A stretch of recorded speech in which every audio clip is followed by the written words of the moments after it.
And we're live. Today is Saturday, March 4th, 2023. Game day, CJ, Noah, and Todd all here for your entertainment. Hello. Hello. Hello, CJ. Hello. How is everything? Good. Did you have a Good. good week? Week, Yeah? not that much, but today. How was your okay. week, CJ? My week? Yeah.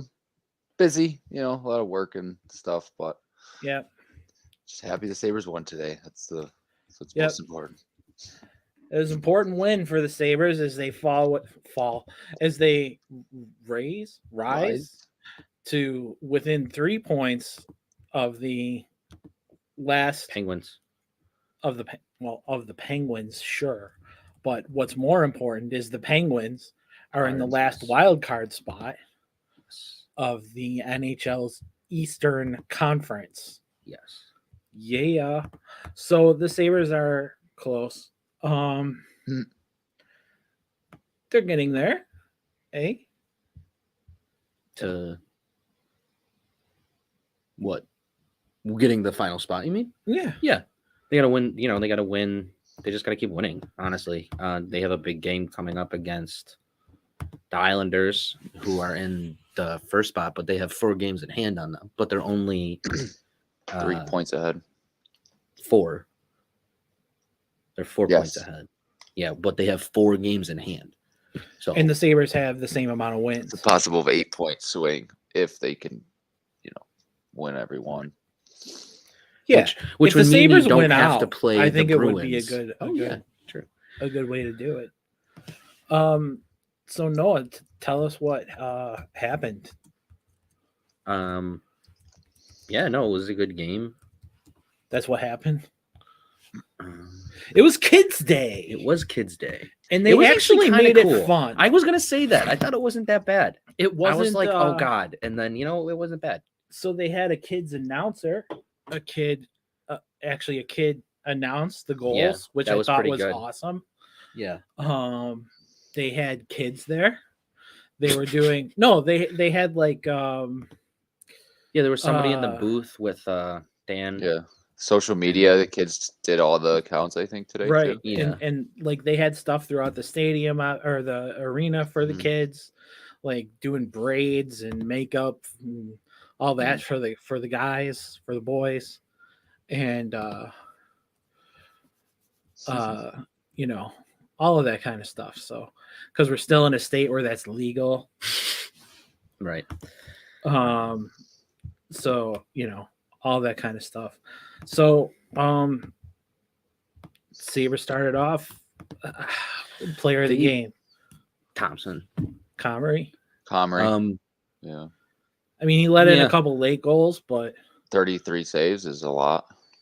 Yeah, Comrie played well. I would say that last goal, I don't know. The defense kind of left him out to dry there. I mean, he's to me, he's not the type of goalie where if the player's skilled enough to actually like make a good move, he's not going to stop it. Right. Like he just doesn't. I don't know what it is exactly, but like it seems like you know what it is. He's just a technically sound goalie. Yeah, that's true. So it's like he's not made to be Devon Levi, who's flying around the net like Dominic Hasek. Yeah. Trying to stop everything, going, I know where the puck is. Right. I know where the puck's going to be. I know what you're going to do. It was a sellout. And you could hear it. It was Kids Day. Nice. It was nice and loud. But yeah, they let in that first one and like you never made me nervous because you know how the last game was. So obviously I think as a fan, but like when you watch them on the ice, like they just kept going. Like that was their thing. They were the Energizer Bunny today. And I feel like we say that all the time about them. And after the game, Thompson said, like they said it in the locker room, the one thing they wanted to do today was basically all gas, no brakes. Like just keep pushing. What he said. Just keep keeping the foot on the gas. They kind of seemed like they were embarrassed by that Boston game. Oh, they definitely were. And they definitely were embarrassed by the game before it. Yeah. What was that game? Pre-Boston. Yeah. I mean, the Boston one was bad, losing by that. Columbus. You lose to Columbus 5-3. I think that was the one, and then they expected to come out and at least play. Yeah, I mean, they were in the Boston game, and then Boston just took over. They became Boston. Yeah. Yeah. And we had no answer for it. Mm. But we did today. But nobody has answers for Boston. They have single-digit losses. Right. Yeah. They're 10 points ahead of anyone. They won their last 10 at least. Like they're the only team in the 90s, right? Is that what they it just is? won today, so they're at 50 wins. They're at 105 points. No one's Okay, that's what catching it them. is. They could lose out. No one in the entire league is able to catch them. Not just the Eastern Conference, but also the Western Conference. Right. Like they already have. They could call points. up their the Providence Bears or whatever, and there's someone outside our door. Looks like something got dropped off, but yeah, they could call up like the Providence Bears, and that would just be it. So, but I still think, I think you're right though. They expected to be competitive in the Boston game, but they came out today and definitely were. I mean, they kept Tampa's top line off the ice the entire entire third period. So the question the question is, did they keep Tampa's line off the ice, or did Tampa keep their line off the ice to rest for tomorrow? I think it's a mixture of both. I think if the game was closer, we would have saw them, but I think also the fact that because watching the third period, I was like, Brandon Hagel is playing a lot of minutes right now. Yeah, I just kept going, where's Point? Right. Because I'm like, the first and second period, I felt like all you did was hear Point's name. Like Kucherov, too. I was his name. I'm like, what? But it was it felt like every single time they got the puck, they tried to either do too much or they gave it away. Like Point would try to like skate it in by himself and the puck was turned over. And it felt like Stamkos was really the only one who was doing anything. But we were playing so well defensively that every single time he got the puck, all he could do was pass it away. Yeah. And I thought we did a really, really, really great job of using sticks, their sticks. Yeah.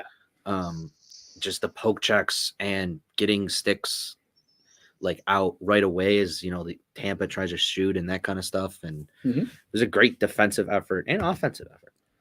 Yeah. I like that Darlene was back. Mm-hmm. He only played like 14 minutes.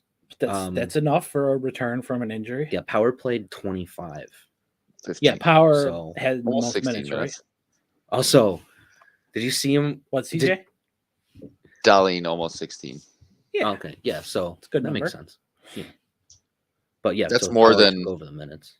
Yeah, I was gonna say it's more than 3 guys. You know what I mean? Like, yeah, I mean Stillman went out early. Yeah, well, he got rocked.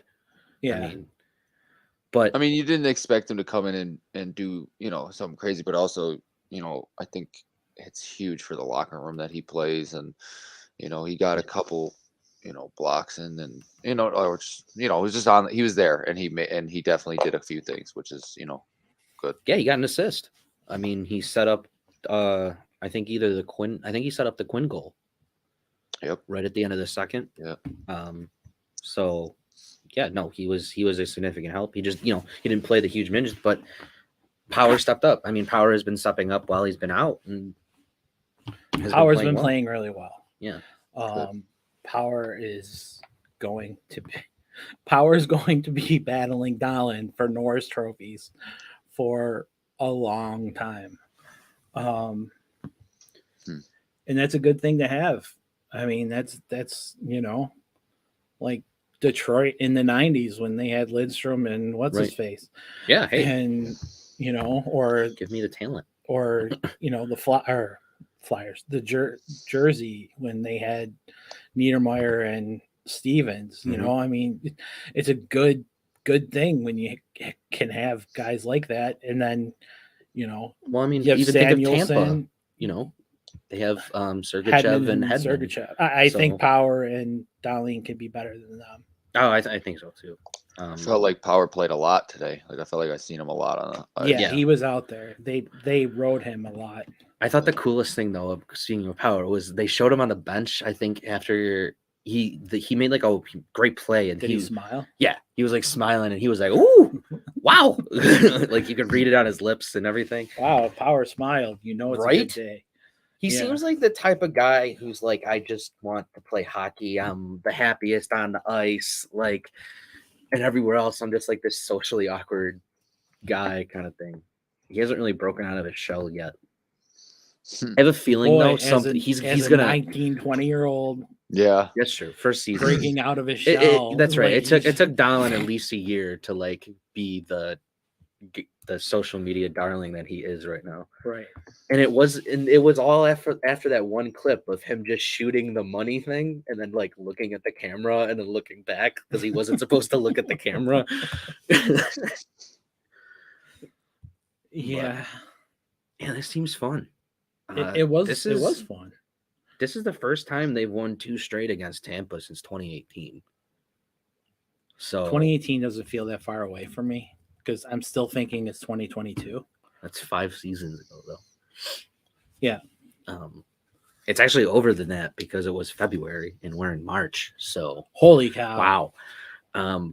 But the Lightning also haven't been good in their last couple games. They're 0-3-1 in their last 4, but they've also let in like a lot of goals. Well, today they didn't play. I was gonna say Kucherov. Today was Elliott in net instead of their regular starter. Vasilevsky, thank you. God, I used to know every name of every. Oh, it's because I used to play video games. The benching of the top line was to send a message because after the game, Cooper said, as coaches, you got to put your team in the best position to win. And 99.9% of the time, those guys give us the best chance. It just felt like they weren't giving us the best chance to win. So the Sabres were that 0.1% today. Yeah, they did. But I mean, going back to what Thompson said, it was true. It felt like it was all gas, no brakes. Yeah. I mean, even when Stillman got racked, they, sure they let in the two goals because that did seem to change the game a little bit. Because I felt like before that, like they were flying, both teams were throwing bodies around, like both teams were just trying to fly and get in. But I think that's what the Sabres wanted to have happen because it took Tampa out of focusing on pushing the puck because like they got into their heads for whatever reason. Mm-hmm. Like, I don't even know like what sparked it really. Cause like, it was like normal. I don't know. It was like a normal hockey thing. It was. And it was like, and then it was just like Tampa took offense to like everything we did after that. Also, the refs were trash. Like I thought refs. I think in hockey, when you set the pace and you keep that pace, it's tough for other teams to keep up. Yeah. Yeah. And I mean, especially if you're going to bench your first line. Yeah. Which is their mega speed line. So what else did you think about the game? I mean, we already talked about Comrie playing well. He's won 4 in a row. Mm-hmm. And 4 out of his last 5. That's what they said on the Sabres post game. They said he's won 4 in a row and 4 out of his last 5. Well, that makes sense. I'm like, why did you have to? So he's run his last 4. So he's run 4 in a row. Okay, got it. So he lost before that. Those 4 wins, he lost before that. I mean, we get it. You know how he's won 4 in a row before that? He lost in a row. Before that row. For sure.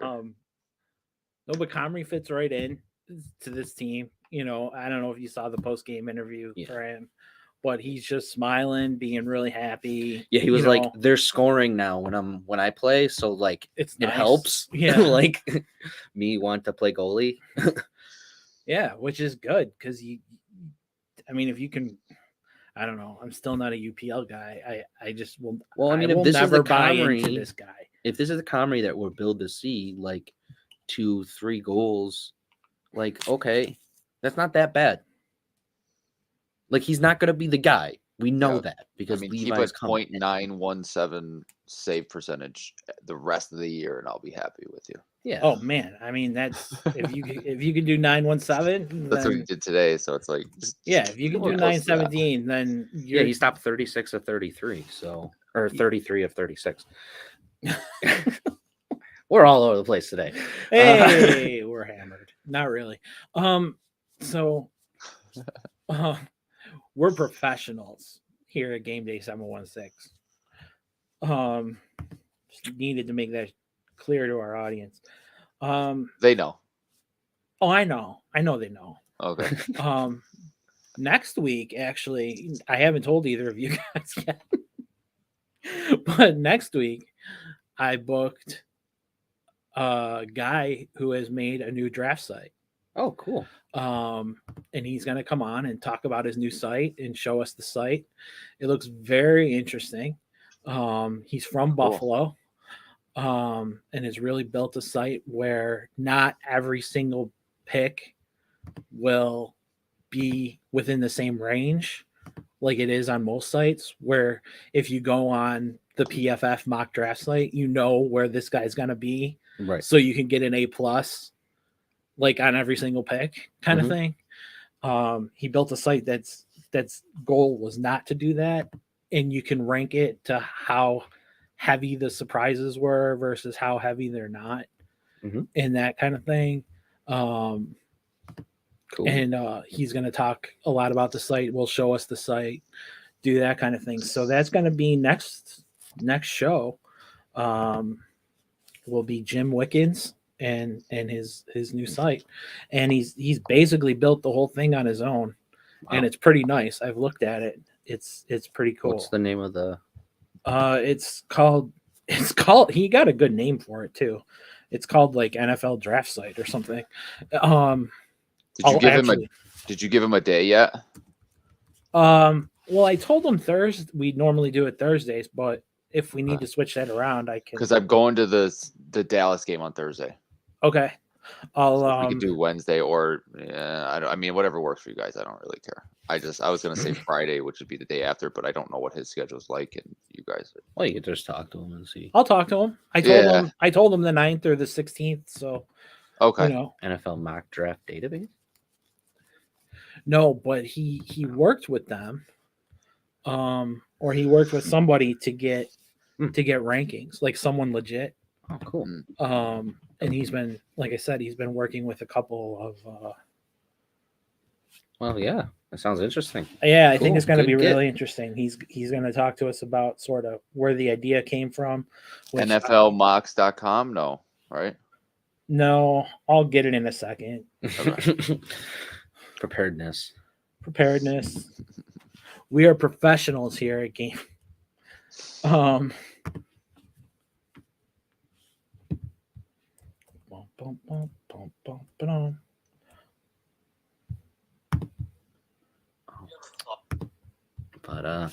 keep talking while yeah. try So to find sorry. This. So, anyway, we can keep talking about the game. Draft Fanatics.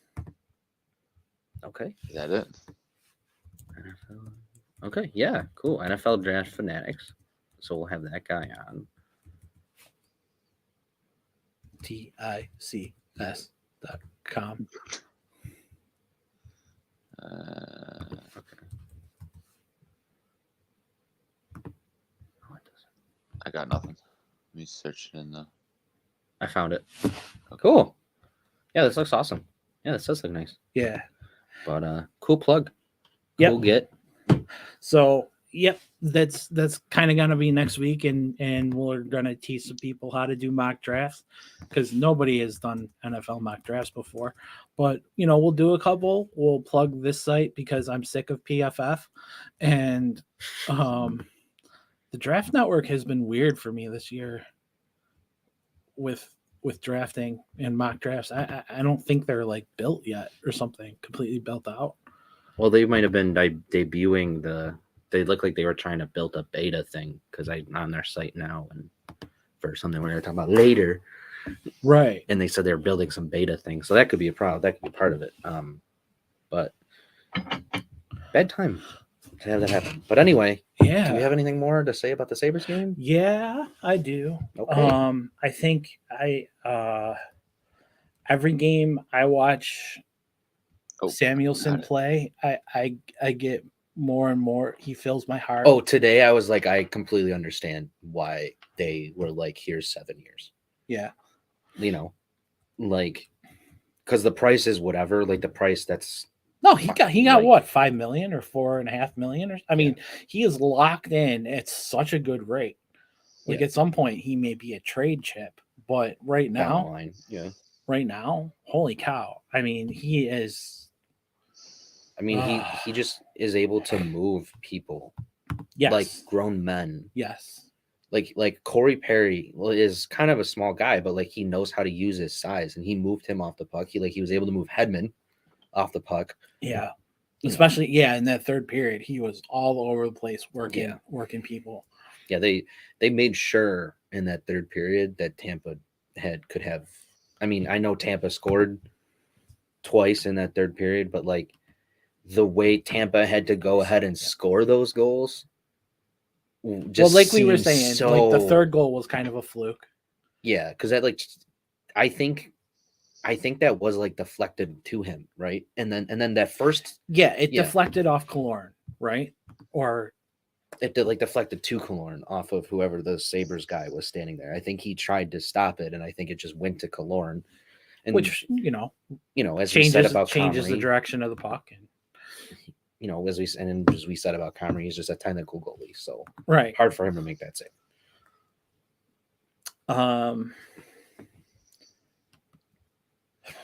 But like when they responded with Hinostroza, I was like, okay. Hinostroza's goal was really nice. Yeah. I really enjoyed that. I thought Tage's goal at first went 5-hole, and I was like, oh boy. I liked I also liked the job that Tage did instead of shooting on Quinn's goal. That when he pulled the three guys right into him, he did that all game. And then great. Just dipped to Quinn. I can never say a name right. Dip to Quinn, and Quinn just rips it for his fifth goal and 5 goals in the last 6 games and 9 points in his last 9 games. Quinn is showing up and really showing that the Sabres have a little depth here. I also like Peterka's game more than I've liked it in a long time. And I was thinking maybe knocking him down to that third line has really helped him. I was just about to say, he's doing what Krebs did. Like, he's just working the puck. He's getting to the, he's not trying too hard. I think, though, there was, he should have shot it. I think there was, 2 times where he came down on an open wing. And, I think he's just hesitant. But he passed it. He played a really good 2-way game. Yeah. I think which I was really impressed with. Krebs, you mentioned Krebs. I did not like his game today. I did not. He was kind of scattered and all over the place and didn't seem to be playing within the system. Also, a good bounce back game for Middlestat. Yeah. Middlestat definitely needed because to get his head to get his head right on. God. Yeah. And he had a good game. I can't wait to see Jordan Greenway next game. They're gonna I think they're just gonna send Greenway out there as much as humanly possible and just be like, go hit people.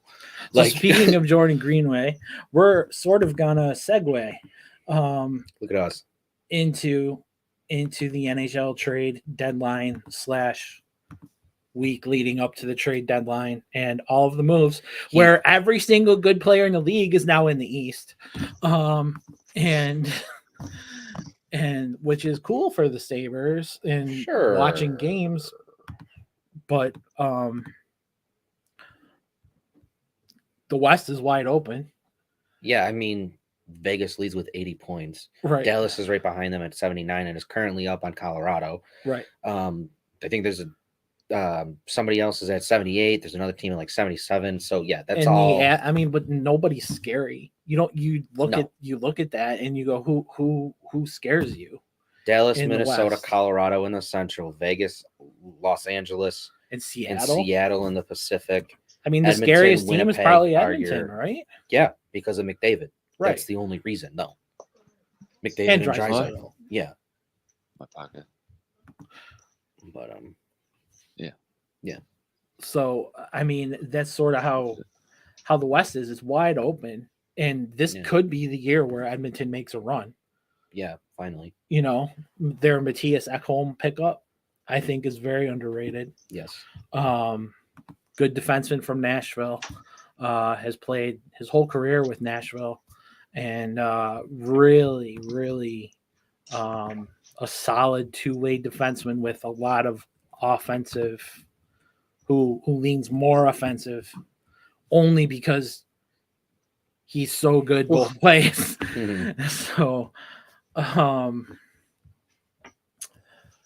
but yeah, it's kind of frustrating that all of the talent moved to the East.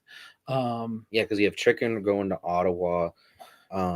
Detroit made a bunch of moves, and it was down to Ottawa and Buffalo. Yeah, for Chychrun, which I'm fine about that. That Adam said no to that, because it sounded like Arizona was trying to like pull a fast one and be like, we're gonna try to get more out of Buffalo than we got out of Ottawa, and for whatever. Well, and in the end, Adams was just like, well, no. He said, which is fine, because I don't want your top four. I would like to know. I'd like to know if they went back to Buffalo like after, like, so obviously they were in talks with both teams, or what? Like Ottawa and Buffalo at the same time, right? So then they sent out an offer to both those teams. One is higher, Buffalo's is higher, Ottawa's is lower. Buffalo says no thanks. And then they just go to Ottawa and say, okay, we'll take that one, instead of coming back to Buffalo and being that's basically what you negotiate for weeks leading up to this with numerous teams. And then on trade day, it just gets tight, right? This trade didn't happen until 2:00. Yeah. Or something. Right. So, they were negotiating, and the trade deadline ended at 3:00. So they were negotiating right up to the end and trying to make it work. And I think Adams just said at the end, you know what? And I think send him to Ottawa. And the other part that might have played into it too is that Adams said that any trade that involved Kulich or Savoy was a non-starter. Right. He immediately said no. So if that's what Arizona was saying, trying to get one or both of them, and Arizona said, well, one of them has to be included, Adams could have just been like, okay, this is going nowhere, we're done. Right. And which I think is what might have happened. And then Arizona panicked and took the Ottawa deal, because they didn't have anything else. There was no one else. Because that point. Because Armstrong was asking too much. Right. He priced him. Arizona priced himself out of the market, because the teams that were interested are playoff teams that don't have the budget, or they don't have the pieces. Like, they're not going to give up the pieces. And they would have needed a broker. And in hockey, a broker is including a third team who would take on 25% of the player's salary. For like a pick or something. Right. They sometimes the broker gets more. Right. Sometimes gets a higher pick than there was a broker in the Pat Kane deal. I think it was Minnesota, and I think they got a second round pick out of it. Yeah. So Minnesota was a good broker. They were a broker for everybody. I read that Bill Guerin was telling teams all year that when the trade deadline comes around. I think Adams did the same too. Yeah. He was like, we're here. Well, but I was reading about Guerin, and they said that different teams do it different ways. And Guerin actually like traveled with the team and was like face to face with every GM saying, like, we're going to be a broker this year at the trade deadline kind of thing. And was like, so if you need, he was like, include us in your talks, and one of the things that's nice about that is you're building relationships, right? But B, you're also creating the opportunity to actually get involved in another trade, and that kind of thing, because that's kind of, I assume, what happens with a couple of the trades that the Wild made. Yeah. So I don't know. But the Wild were planning to get somebody, and they didn't end up with them, and so they traded away Greenway. But they ended up with Sundqvist. Right. They ended up with Sundqvist from Detroit, and Klingberg. Right. And they also got Marcus Johansson and Nyquist. Right. But they were going after someone else. And Nyquist. Sorry. Yes. Yeah, they were going. Oh man, I'm not gonna remember. Yeah, but you are right. They were going after somebody, and then he got traded. Yeah. So Minnesota traded. We'll keep swinging back to this, but Minnesota traded out Jordan Greenway to Buffalo for a 2nd-round pick and a 5th-round pick. The 2nd-round pick was the pick the Sabres got for Jack Eichel. So this completes the Jack Eichel trade and drama and dilemma and everything. And I think we won it. We completely won it. I think they were in on Domi. Okay. And then Domi went to the Blackhawks. Well, you said that no. Chychrun. Yeah. Yeah. What about him? Domi that we were going for. That was the one we were going for him, right? That was the one we were talking about earlier. Yeah, Chychrun, we were the finalists for with Ottawa. Mm-hmm. Right. And Minnesota, I think, was trying to go after Max Domi, and then he got traded to Dallas, and then they ended up with Sundqvist as their consolation prize, I guess. Okay, I do have one question, though. Is Jonathan Quick being traded to the Vegas Knights like anything? Is that significant anymore? I think no, he's been playing well. Okay. I think it's legit. I mean, he didn't want to be in Columbus. He voiced that loudly when he got traded. He almost didn't do the trade. Right. He had to sign off. And then they said Columbus is gonna flip you to Vegas. And so he was like, "Oh, okay. That's fine. Yeah. As long as I don't have to stay in that place. In Columbus. Nobody wants to stay in Ohio. Yeah. Only in Ohio. Except Deshaun Watson. Well, there's other reasons for that one. But oh well. Yeah, I guess we'll see if that helps them. That helps them, I guess. But yeah, Jordan Greenway. Welcome to the Sabres. So Greenway, 6'6", played with Thompson on the U.S. and was coached by Granato. In the U.S. NDPTP under 18. Yeah, the U.S. Development League. So, like you said, played with Thompson. There was another Sabre he played with. Oh, Jost said he had played with him when Jost was on Minnesota, obviously. Big dude. What? Big guy. Who's a fast skater from the Western New York area. He's from Canton. So I was reading up on a few guys prior to like the day or two before the trade happened, and pretty sure he was one of the top like 10 guys that was still available. Now, was he from what I remember, I read about 2 bigger guys. I think he was one of them. Was he the one that didn't have a great, like hasn't done too good this year? Yeah, he only has 7 points. Right. He's having a really down year, and Minnesota feels like they fleeced the Sabres for it. But I think in many ways, like it's not. They didn't. But he had a better season last year, right? Yeah, yes. he had like points in the 30s, I think. 34, I think. Okay, then I remember the guy that you guys are talking about then. He's been at 28, 32, and 27 in the past 3 seasons. Right. And they used him differently this year. They fired their coach last season. So the system that he's in is completely different from what he was playing in previously, because they've had that same coach for like his entire time he's been with Minnesota since 2018. So he's playing a completely different system. So to me, this isn't a fleece. Also, giving up the 2nd-round pick, you got the worst of the 2 second-round picks. The 3. Yeah. The Sabres still retain 2 second-round picks. Exactly. So the Sabres had 3. And he's got a lot of upside, though, right? I mean, with the size he's and everything. 6'6", 231, can skate fast. And a fast skater, which is great. Throws his body around. We think they'll probably use him in the same role Washington uses Tom Wilson, where Washington uses Wilson on the top line to protect Ovechkin and Backstrom.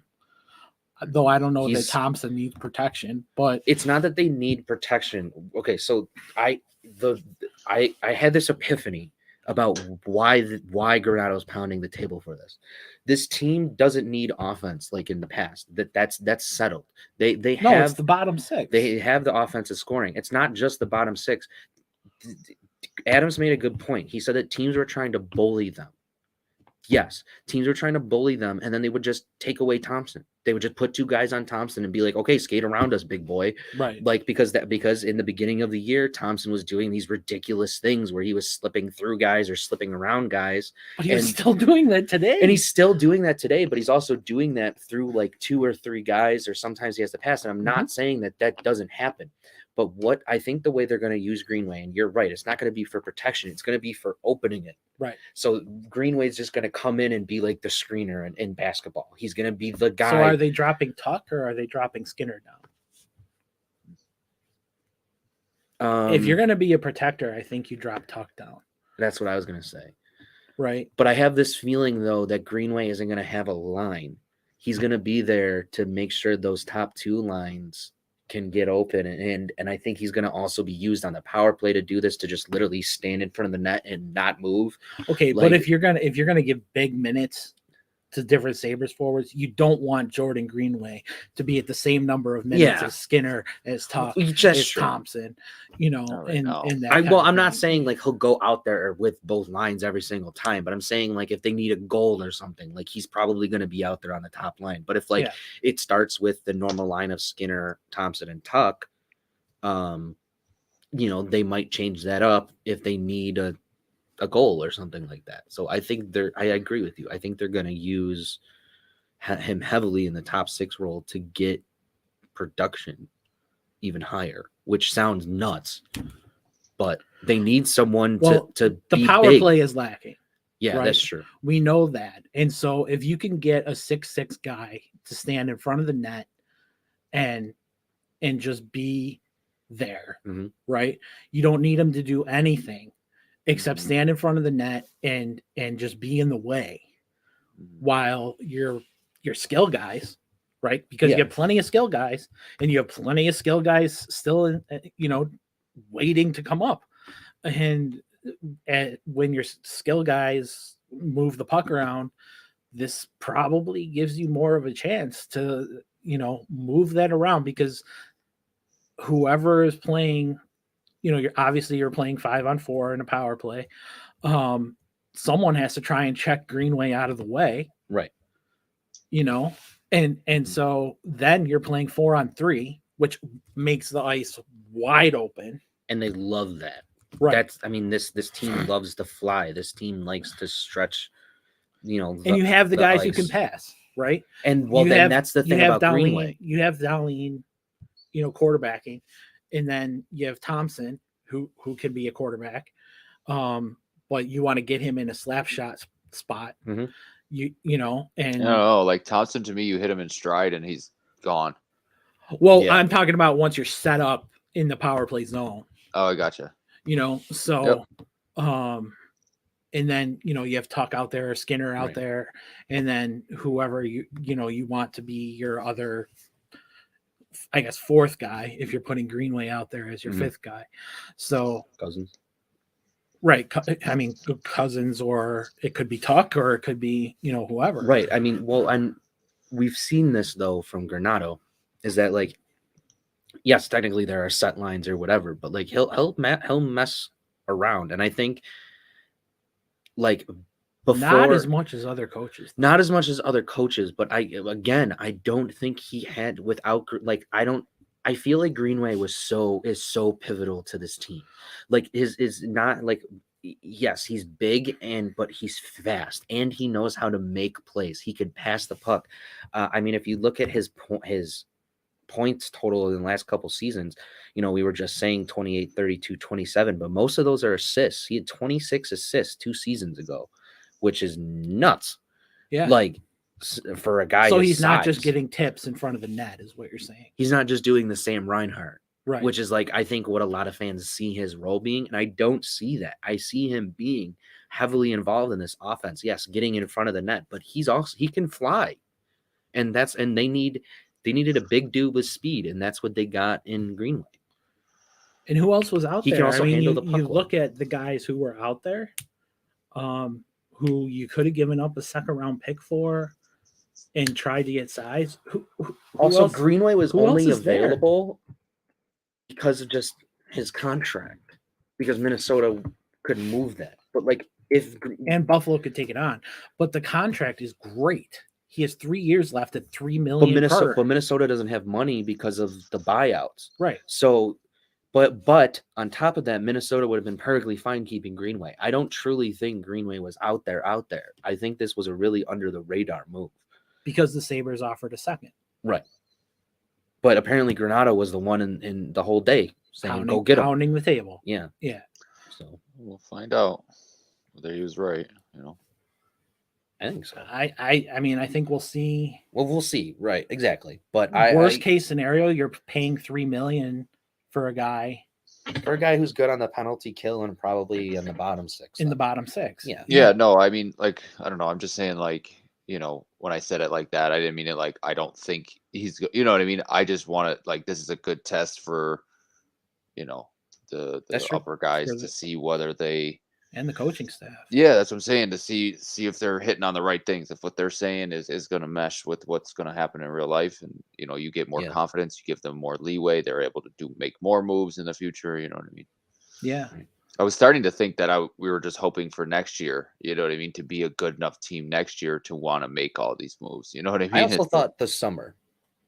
True. The draft. Yeah. I mean, the draft is where the big moves happen, right? Unless you're stupid. Because to me, making trades at the trade deadline rarely work out. Forced, yeah. It's for teams to make a playoff push. That's the way I view the trade deadline. Or it's for the team that imploded it to sell off their parts. It's for sellers and people in the playoffs. Yeah. But like Carolina made no moves. Boston made moves and somehow got better.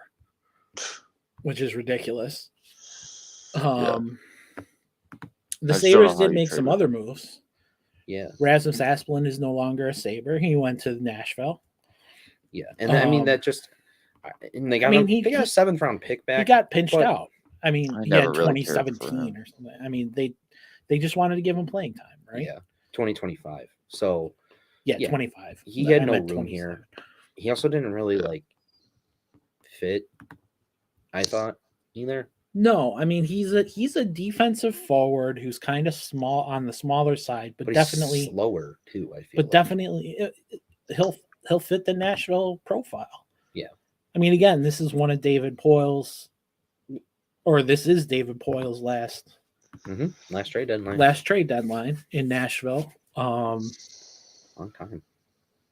What, 25 years? He's run the Predators. Oh, the Predators, yeah. Yeah. 3,000 games. Yeah. Yeah. That's impressive. And he's being taken over by Barry Trotz. Did you see that? Oh no, I didn't, but that's cool. Barry Trotz is gonna take over that position. So Barry Trotz was the head coach of the Capitals. Well, he was the head coach of the Capitals when they won the Cup. He was the head coach of Nashville when they won the Cup. And then his final stop was Islanders. Yeah. And that didn't go so well. No. But Trotz was very big in Nashville. He was Nashville's coach for 12 years or something. Yeah. So he was there for a really long time. And is a big hero at Nashville. Yeah. So I mean, this is going from, a mega guy, who's sort of the king of Nashville to another king of Nashville. Yeah. Outside of the country. Good for them. No, I'm happy. I mean, it's nice. It's nice. I think you'll see some changes be made, including possibly UC Saros being out there. Yeah, maybe. Which could be nice for the Sabres. I mean, they have to kind of blow it up anyway. I mean, they're gonna just miss the playoffs. I think they're gonna miss the playoffs. They're at 66 points. They're 6 points out of a spot right now. They're 6-4 in their last 10. Been in the playoffs the past 6 or some years, or am I wrong? Yeah, they've been in recently, but the team ever since they lost what's his face, the goalie, they just haven't been the same, in my opinion, really. Oh, Niemi? Yeah. Yeah, I think that's fair. They did add Tyson Burry in the at home trade. Yeah. Edmonton didn't want to give him up, but They got him. Yeah. I mean, that's a nice move. No, that is a nice move. Yeah. He's solid. I think it was a pretty good last trade deadline, I guess, for Nashville. Yeah.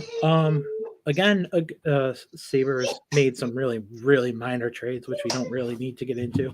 They sent out Anders Bjork for a guy. Bjork asked to be traded because he was playing in the AHL. Sabres granted his request. They traded him to Chicago for a guy who will play in the AHL. He's a local guy, which Kevin Adams seems to love to get. Yeah, our local guys. He played for Orchard Park when he in high school, obviously, and that what? Good. All right, we're good. Yeah, we're just good. A solid little shift there. Nobody saw him. Nobody saw him. Okay. You mean because of our heavy viewership? That's my audio. Yeah, no.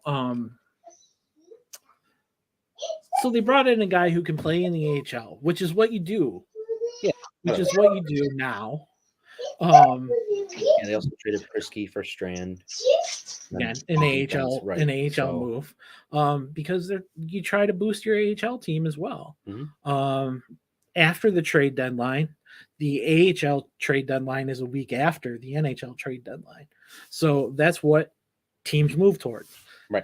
Right? I mean, you finish your NHL trade deadline and then you switch to the AHL. And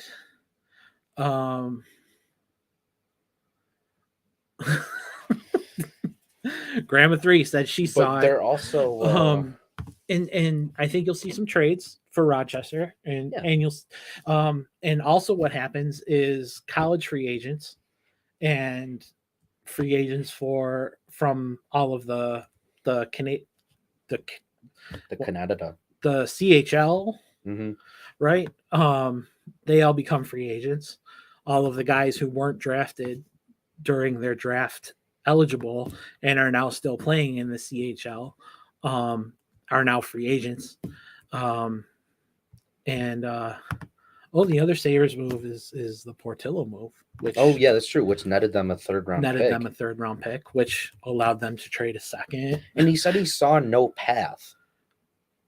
Like that to the goalie. That Portillo said he saw no path to being goalie. Does that mean Portillo sees Levi as just awesome and that he's never going to be able to pass him?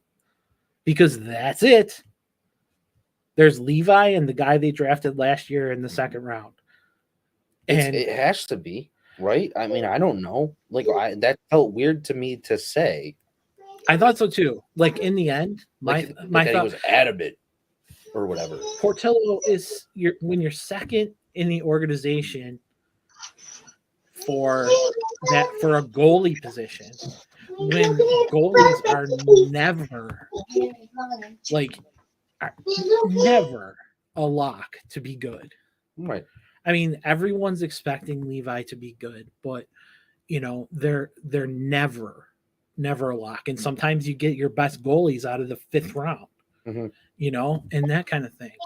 I mean, but it is weird for Portillo to say that. I thought to say that he saw no path. I mean, CJ, if you're a backup, if you're a third string tight end, right, in the NFL, would you leave a team because you're like, I don't see a path to making this roster or to passing into the second tight end spot?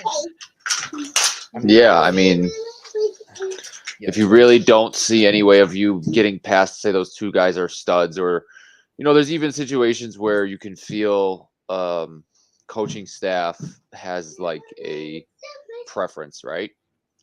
And sometimes you just want to get out of there and go to a different place that doesn't have that preference, right? And so, like, that's kind of how I view it, is that they'd have. That's fair. He got an idea of what the coaching staff wanted, and he wasn't in that.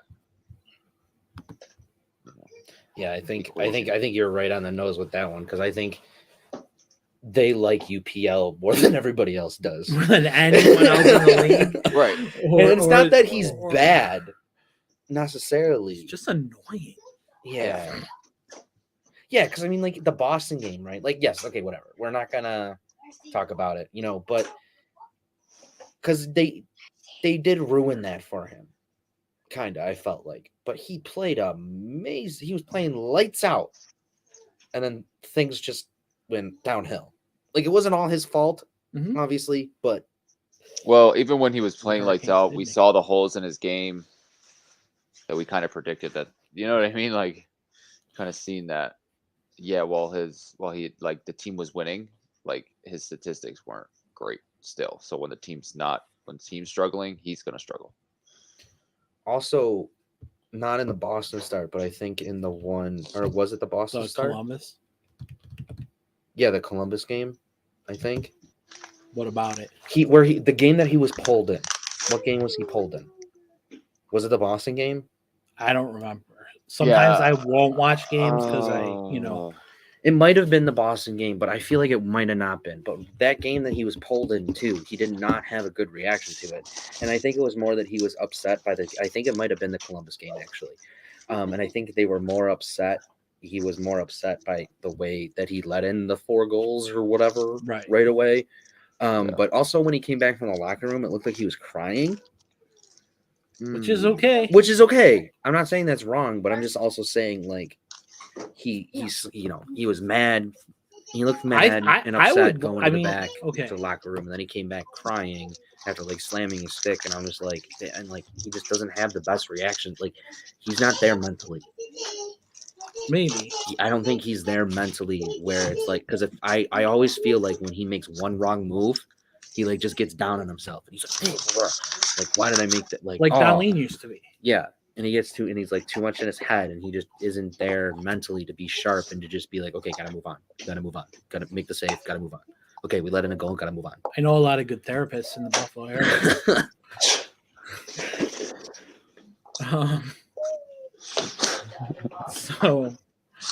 So some other trades that happened either on the trade deadline day or leading up to the trade deadline day. Got freaking Tyler Bertuzzi. Bruins got Tyler Bertuzzi. The Penguins got older, if you can actually believe that. Yeah, they reunited Crosby and Nick Bonino. Right. 38-year-old Nick Bonino. Right. And they made 2 other moves. Let me find them.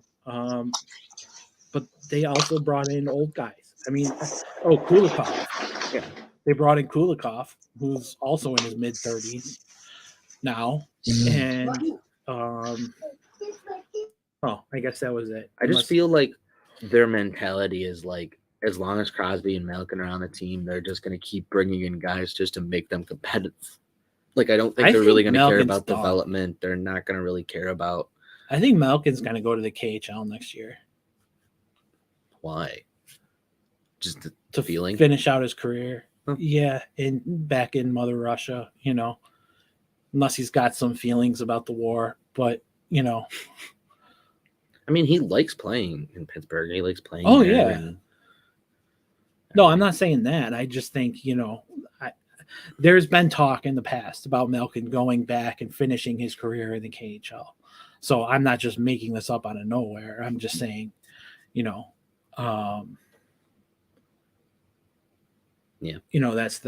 just sort of how it goes. So we talked about the Wild getting Klingberg, but they gave up Suster. Yeah. Nestorenko. Yeah. Nestorenko's sort of a mid prospect. Yeah. Top 9. What? Top 9. I don't even know if he'll make the NHL. Yeah. Well, maybe. I don't know. I think he's decent, but that's what I mean. He's a decent prospect with the opportunity to make the NHL. Yeah. At some level.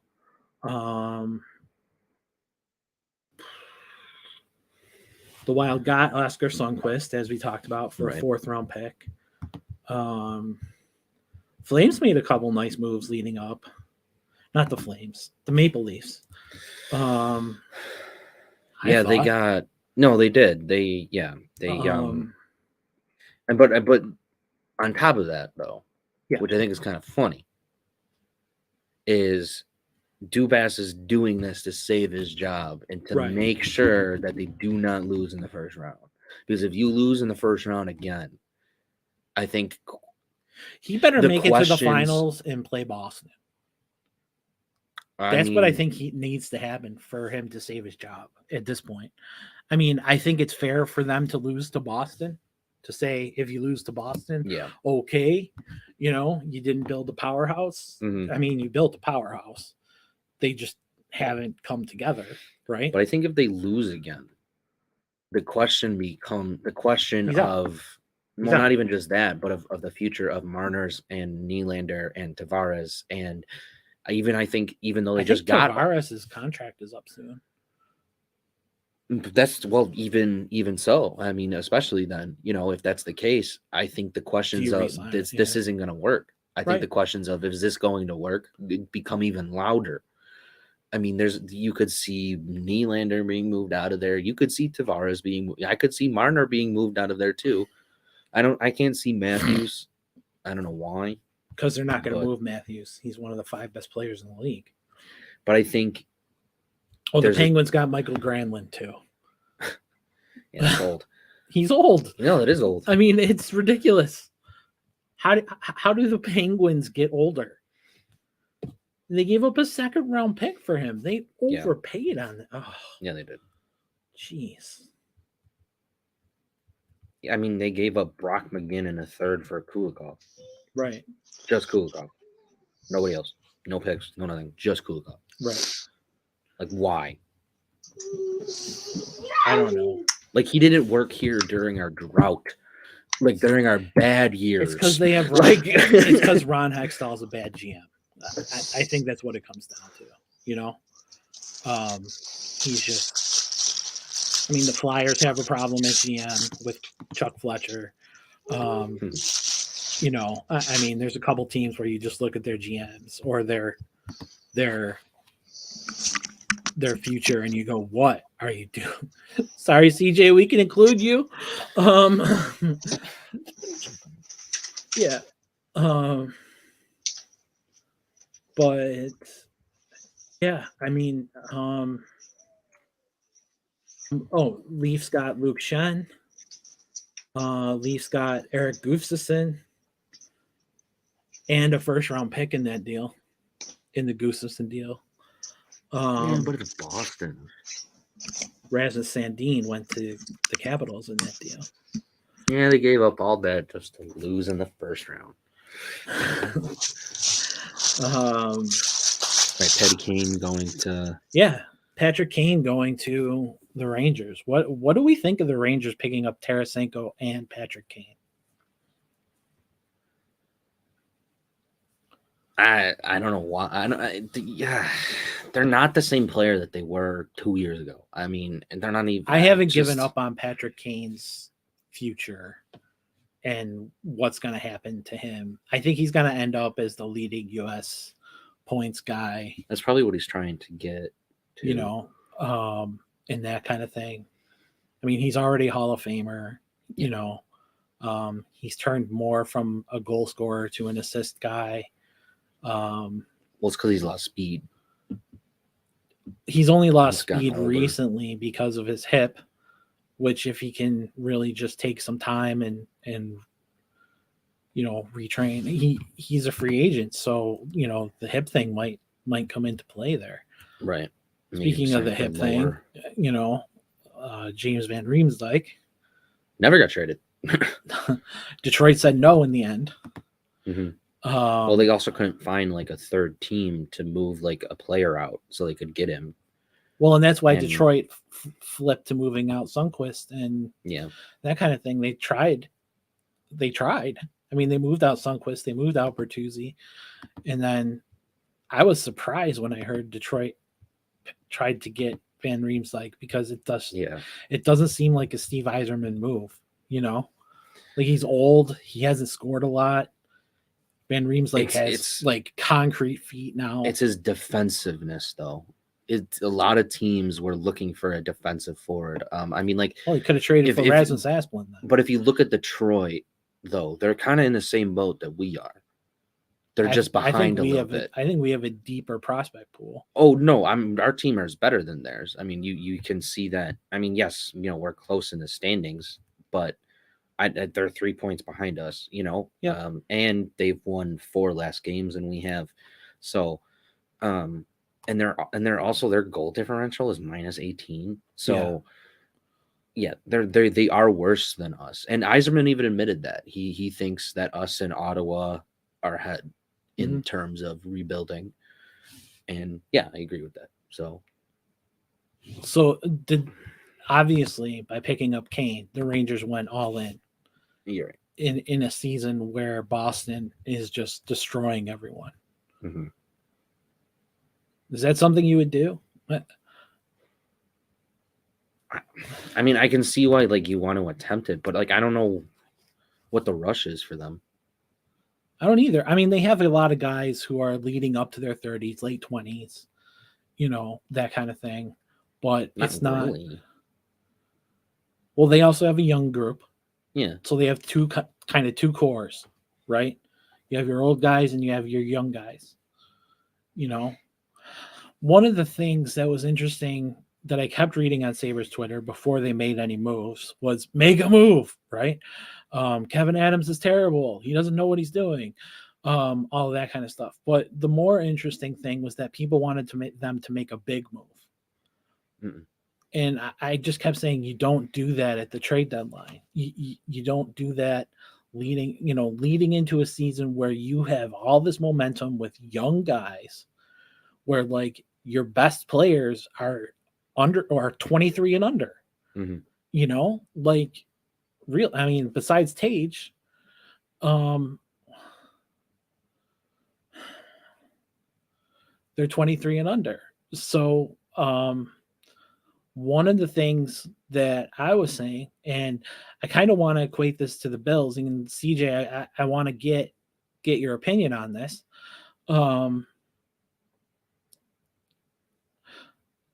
I kept saying, don't delete that. I kept saying, don't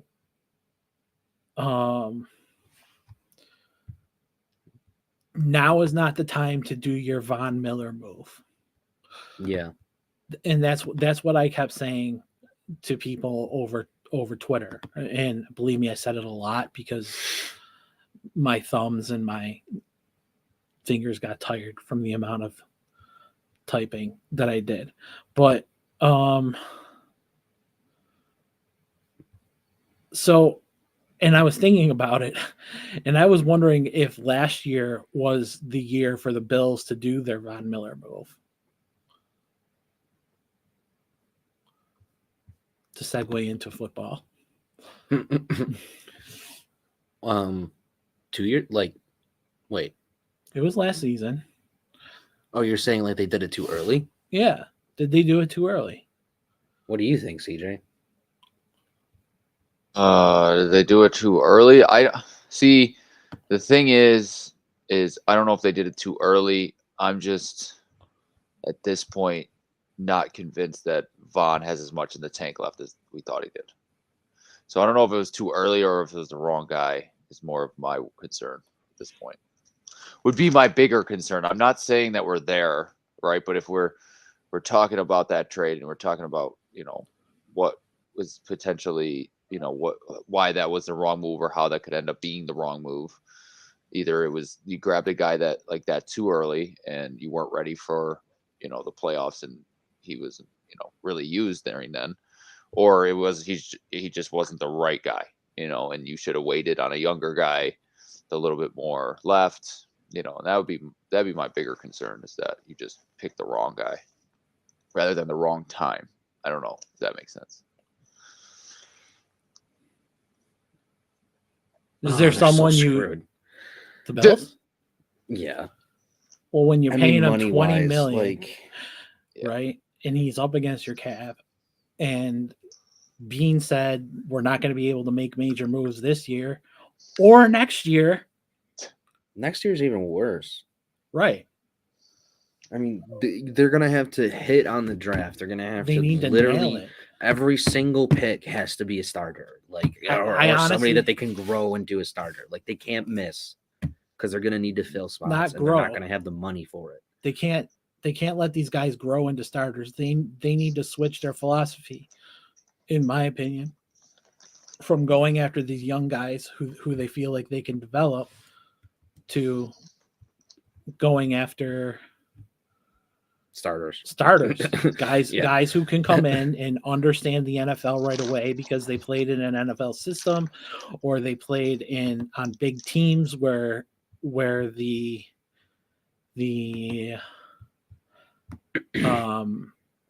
bright lights of the NFL won't overwhelm them, and that kind of thing.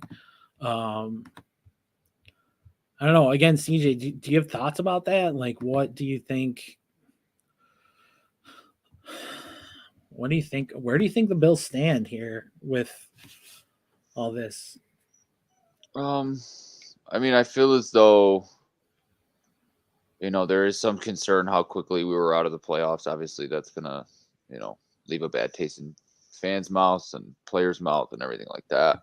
Just because we were expected to do a lot better, and we've gone over that a million times. But I mean, I think contender-wise, I think Josh is still good enough that we will be fine. Like, we'll continuously be in the playoffs, and we'll be a high seed in the playoffs. So I'm not really concerned as far as that. I mean, I guess my bigger concern is right now is coaching staff, like what's going on with the Frazier situation, why that happened, what kind of reflection that has on McDermott and the relationship he has with the rest of the staff. The Dorsett issue, I don't know if I'm sorry, am I saying his name right? Dorsey, sorry. That's Dorsey okay. Issue, I don't know if he's, the long-term answer there. I think those are bigger questions for me than cap space. And I've been thinking long and hard about Dorsey. What's your take on Dorsey? I mean, if he was going to get fired, it would have been fired already. So, like, I'm not saying just for this season. I mean, he's clearly the offensive coordinator next season. Yeah. What's your? He should listen to his players. He should listen. I mean, sure, he might have, but even Josh, while trying to protect him, was still critical and did agree that things did change. I mean, yeah, Josh getting hurt, obviously, in week 9 was a big hampering, but also the stuff that you did beforehand did not protect your quarterback. And if your whole goal this entire season was protect your quarterback, you just left him hanging in the pocket. That was your whole offense and yes, obviously the whole offense runs through Josh because Josh is Josh. But at the same time, you have to get this man some help. They need a running game. They need an offensive line that isn't up and down every single freaking game. Like, they can't let Josh be in these situations where he gets hurt, because one of these times, and we know it's coming, it's going to be an ACL tear. And he's not going to be the same player when he comes back from that. Or he could be. I mean, he could be, and he could turn into a pocket passer. But it turned him into a pocket passer. Well, I mean, with the way that modern medicine can recover players, right, and that kind of thing, there is the opportunity, I think, for Josh to come back. I mean, I'm not saying if he gets bad. Destroyed. I'm just saying. Here's my take on Dorsey is that he was using Dable's playbook, right? Because that's what all the players wanted. And I think that what the Bills need to do is draft players, really sit down and talk with Dorsey and say, what do you want to run? Let him run the offense. Right. Yeah. And say, let's throw out Dable's playbook. And how about you create one as the offensive coordinator and use your own? Because he was clearly calling, a ton of Dable's plays last year. Mm-hmm. and I think that he needs to look at the talent that's there and say, well, here's what I need. I mean, I was talking about this when we were talking about tight ends. They need another tight end, like who, if Dawson Knox went down, could step into Dawson Knox's position, but more importantly, could be another Dawson Knox. What do you mean? We have Quentin Morris on our roster. We're not going to go into that argument, but but that's why I would not be surprised to see them go tight end in the first round. I mean, they met with a bunch of tight ends as well. Yes. And every guy, I mean, they met with the Michigan guy who Bill's Twitter is in love with for whatever, Schoonmaker or whatever, who's a 6th or 7th round pick or something. And is apparently 6th, 7th round picks always turn out. Yeah. So they did meet with Schoonmaker and Darnell Washington. I like Darnell Washington. When you're 270, yep, and 6'7", yeah. How can you not? Dude loves to block, loves to catch. He set the tight end measurement record at the combine today. Measurement?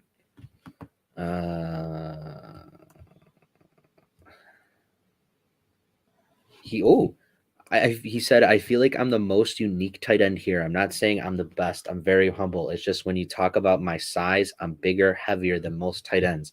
You'll just have to see the 40. He weighed in at 6 foot 6.5 and weighing 265 pounds, 11-inch hands, and an 83 and a 3/4 wingspan. That is the largest wingspan ever for a tight end and the second largest hands for a tight end. Holy crap. That's NBA wingspan. He was a 5-star recruit. Yep. Went to Alabama or Georgia. Georgia, yeah. So he won't be afraid of the lights. He caught 28 passes for 454 receiving yards. And he's young. And he was asked about that. He basically was like, we had Brock Bowers, Ladd McConkey. There's only one football. You can't give it to everyone. I embrace the role in blocking. That's the mindset there. So here's another question. His favorite NFL tight end is Mark Andrews. Right. Ooh. Right. And then he didn't mention Kelsey, right? Because he said Kelsey isn't when they asked about his top 3. He mentioned some guy from the Raiders? No, from San Diego. Oh. McKitty? I don't know. McKitty? Oh, he didn't want it. No, that's what you said. Yep. And who was the other one? McKitty and Mercedes Lewis. Yeah. Oh, yeah. I was thinking of now for some reason. Okay. That's why. My bad. They met with a good amount of people. Or is like, I don't know. Leslie like, I don't know. I was just not going to ask. But yeah, I mean, not even with tight ends though. They also met with like Josh Downs, Jordan Addison. Yeah, they met with receivers. Zay Flowers, who I do not want them to take. Jaden Reed. Why? Because his name is Zay. He's like Zay Flowers. 5'9". Zay, like Zay Jones. Yeah. Yeah, I'm traumatized from them selecting Zay Jones. So for now until I'm dead, they can't select him. Flowers is also like an unlucky NFL name. For sure. Trey Flowers. I guess he had a good he's having a good combine though. I just he makes me nervous. Yeah, he's 5'9". Well, he's not a first round pick, right? I don't think so. He ran a 4.42 40. That's not bad. He has a 35.5-inch vert jump. I don't know. Slot target who plays with unbridled energy and immense confidence. Unlike all the other guys. Right. So here was my thought about adding that second tight end, who's actually a true NFL tight end. Is that if Dable really wants to build a playbook, not Dable, if Dorsey really wants to build his own playbook, that's who you draft, is another tight end. And then you run a lot of 12 set or whatever it's called. And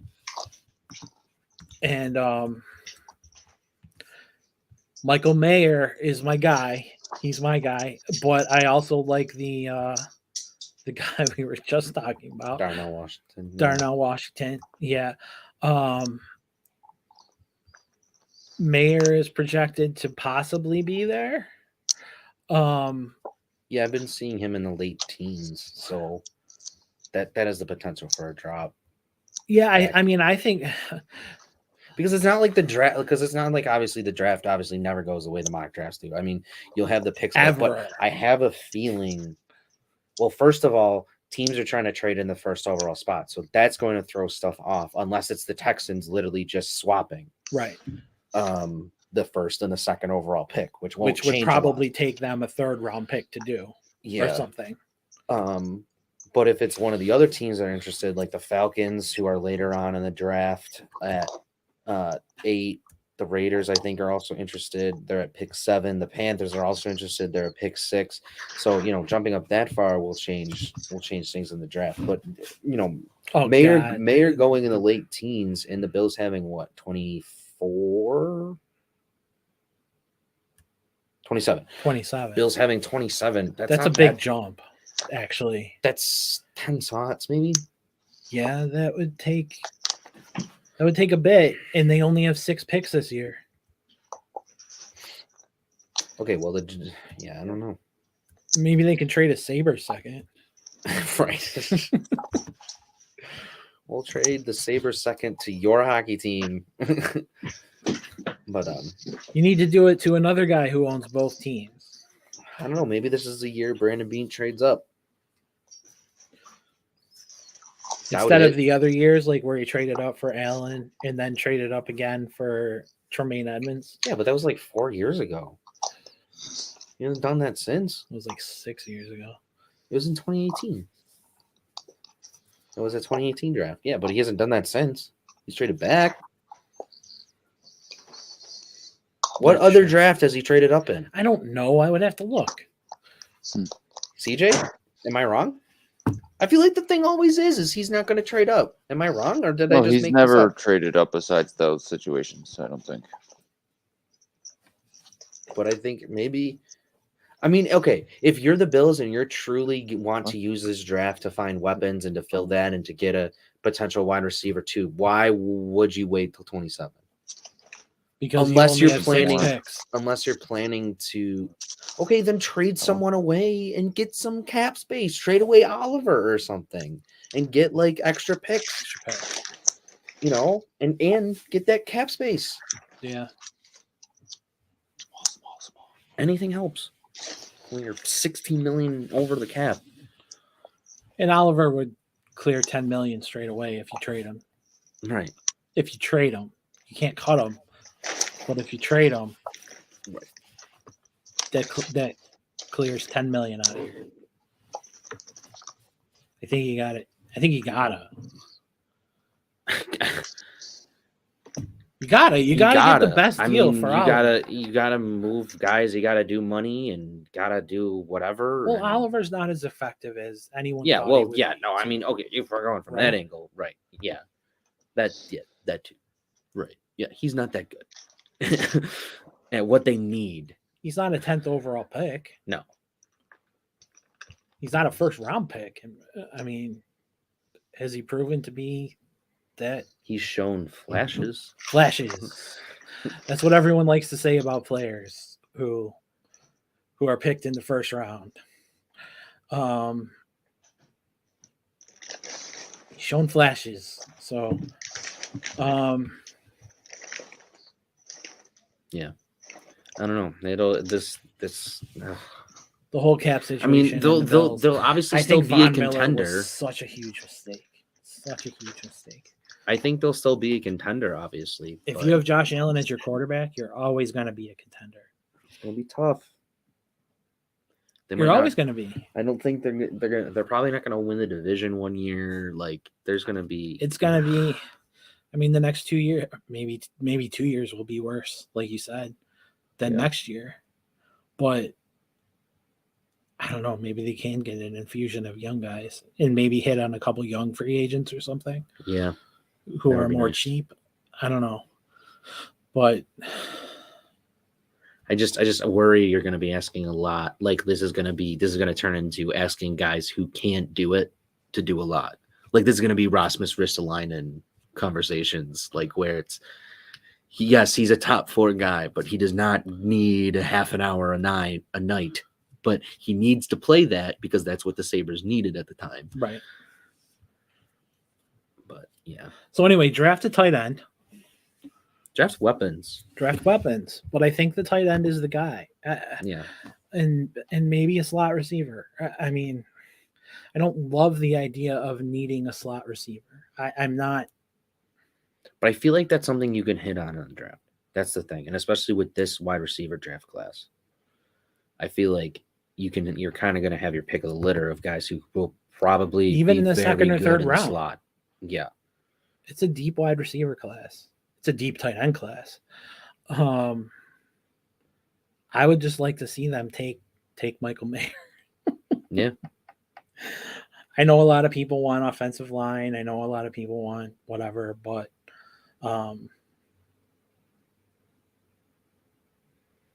who knows? I mean, if you lose Edmonds, you're looking at linebackers too. Yeah. Right? Yeah. So, CJ, back to your Leslie Frazier thing. They're saying McDermott's calling the plays on defense. Probably. Okay, but that's been the case, right? What? That's been the case, though, right? They haven't said that officially. Okay. I thought Frazier was calling plays. Yeah, no, Frazier was calling plays. Yeah. Okay. Maybe he McDermott took over in the first season when he had Frazier had that, not a dust up, but it was a power struggle or whatever. More things about Anthony Richardson being an athletic freak. He reached a top speed of 23.44 miles per hour on his unofficial 4.44 40-yard dash. The top speed by a ball carrier with a helmet and pads last season was 22.11. Last season felt like a slow season when I was seeing that. I don't know how to explain it other than that, but I remember like when I kept seeing like the top speed of people running this season is. But that's fast. That's what I'm saying. I agree. That's wicked. That's wicked fast. Right, but when you don't, when you're not dealing with. Well, sure. When you're not, I mean, yeah, obviously when you're not dealing with helmet and pads, but. Well, I guess that's why he calls himself Cam Jackson, right? Right. Big hands, big body, wicked jump. Pretty big arm. Is it a huge arm? I have no idea. I think they do passing tomorrow. Mm-hmm. Or today, maybe even, or I don't know. No, you would have gotten whatever. One of the funny things that was I thought was funny that came out was, should the Bills draft Stetson Bennett to help tutor Josh because he's older than Josh? Oh, I was like, there's no way that's real, right? I was like, come on.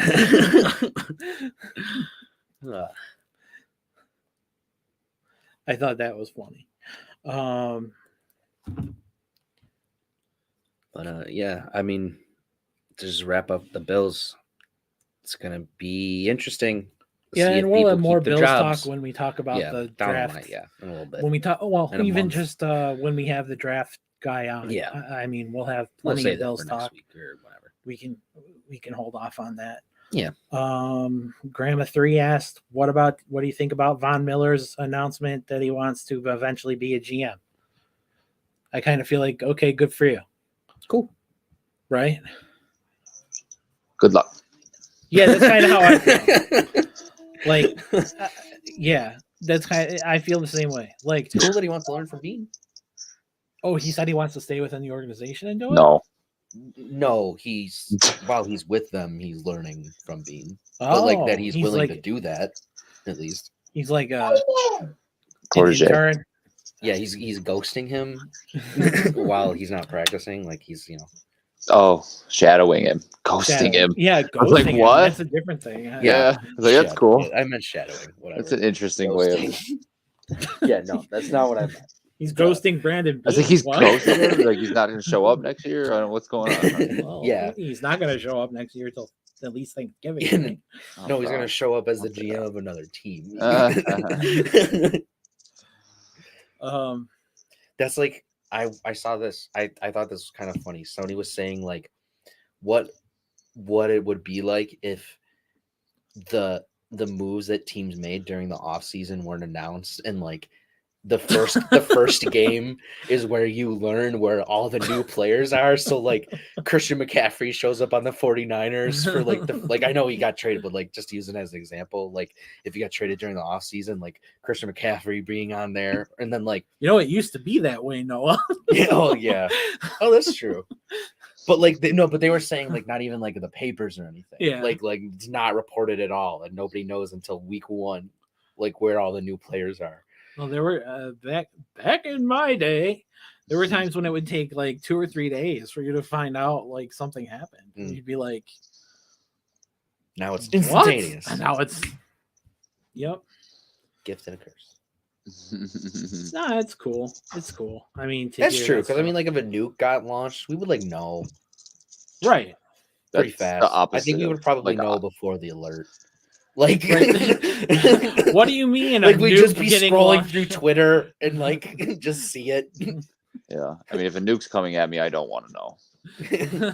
They're warming not much up I can pad, do in that moment. I have it from my CIA source that they're currently looking at a video of a pad heating up on the North Korean side, and like, yeah, but all of our stuff, aside from the one in Tennessee or Kentucky or wherever it is, it's out west. All of our stuff is out west in the mountains, but we'll be targeted because of Niagara Falls, right? So, yeah, because we're part of the big power grid.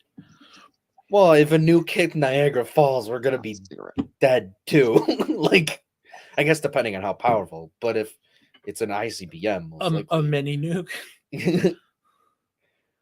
Well, remember what our own State Department said. If a mini nuke got used in Ukraine, it's not that bad. Okay, are you pulling this from Twitter? Why? The Niagara Falls thing? Oh no, that's like a legit target. That's like a Russia target. Okay, hold on for a sec.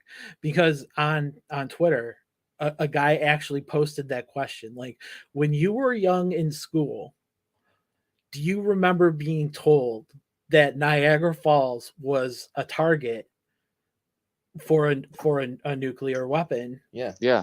Because of their power thing. Yeah. And it's I was also always told that it was like a major tourist attraction in the United States, right? Right. Yeah. And Canada. So you're screwed with both. Yeah. But in a Cold War map, Niagara Falls was one of the locations marked as a first target strike. Oh wow. A Cold War though. I mean, okay, but how much have the maps changed? Like, come on. How much have maps changed? Well, how much would the map change in the United States? Like, if that was a first strike target, it probably still is a first strike target. There's probably just more first strike targets now. Right, because you can press a button and they just all go. Right, there's because you can have 50 instead of first strike targets. Yeah, instead of having to wait for the guy to turn the key and press the button, right, and get the call from the thing for the thing to do the thing. Yeah. Yeah. And then other people from other places were saying like what they were told and stuff about like, but it's probably what true. was near them and what would be a target and that kind of thing. It was a really interesting Twitter thread, but yeah, but I mean, really though, like, were you guys not told that? Like Iowa. Oh, we were told that. Oh, okay. Absolutely. I remember like being in second grade and being like, "Oh my god."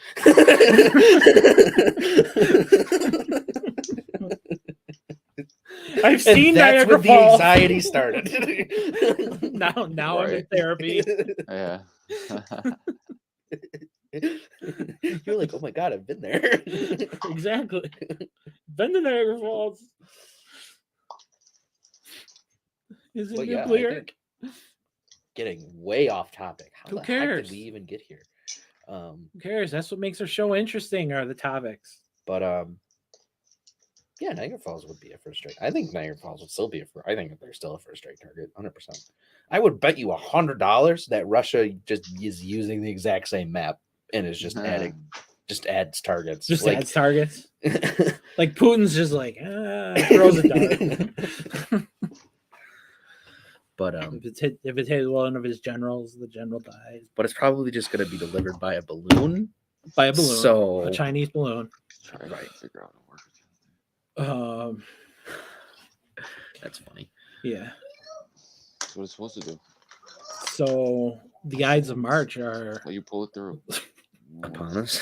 No. Is that what you're about to say? No, we have another show before the Ides of March. I can show you. So talk about Caesar then. But that's not. Those is not going to cover.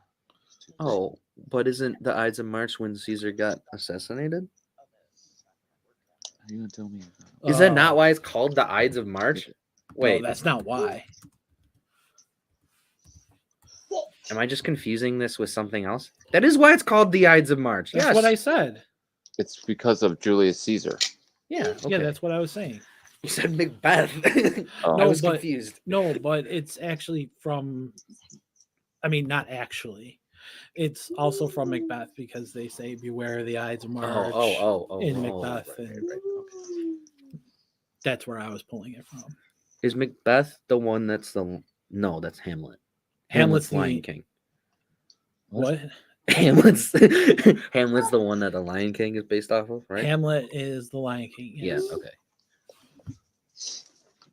Grandma's got to be mad. I always get them confused. I don't know why, because their names are so not similar. Well, Macbeth is the unlucky one. Yeah.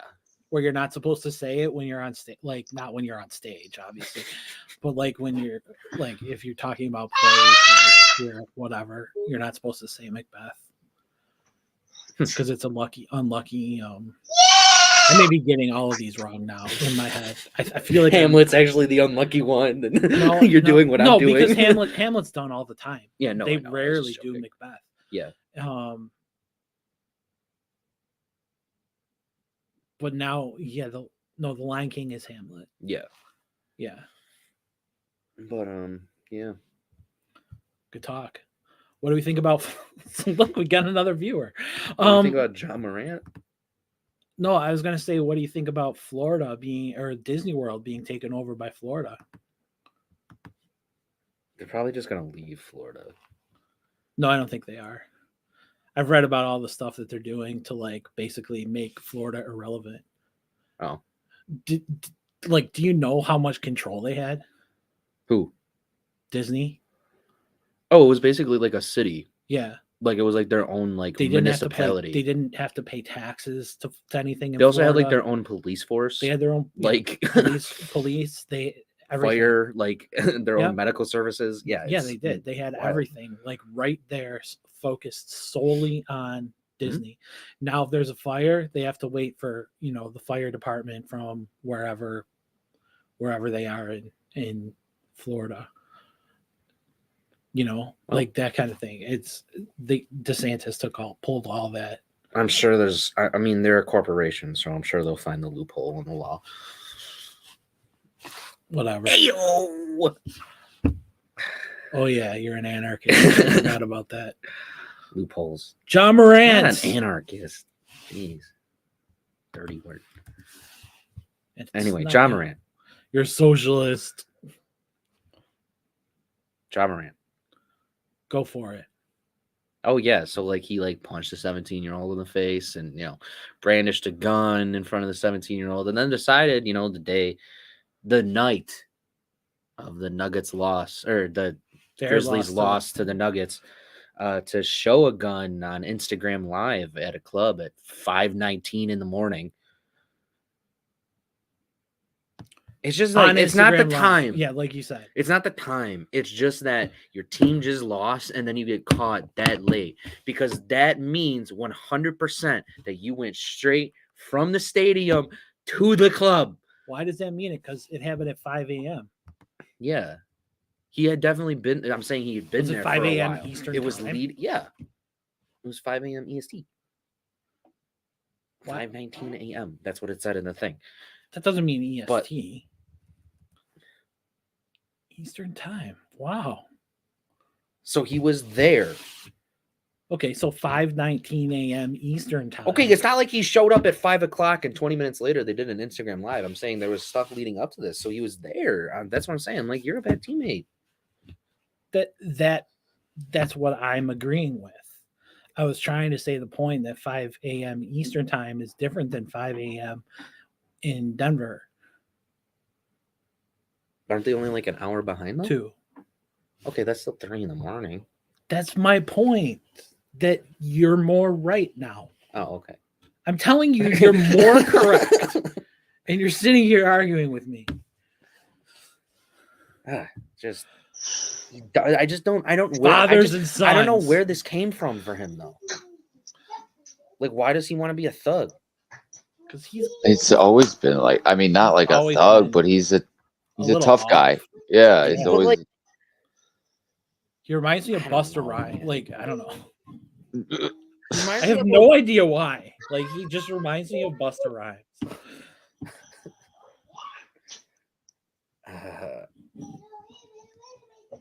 See, the witches scarred me for life. The Macbeth witches. Those damn witches. No, they really did. We went and saw. So we went and saw Macbeth in this fire. It was like an underground fire, like nuclear shelter. So they were trying to be all like, Extra. And yeah, and the witches were like right behind us because when you're in the shelter, they like made the stage, like the whole shelter was the stage, and like so. I'm glad we're helping you work through trauma. Yeah. Just let me talk through this, all right? No, but the witches ended up being right behind us, and I didn't realize that. And my stomach had already started churning, right? So start vomiting in this place where you cannot get out because you're like literally sitting on the stage, which is maybe 4 feet wide because it's against the wall.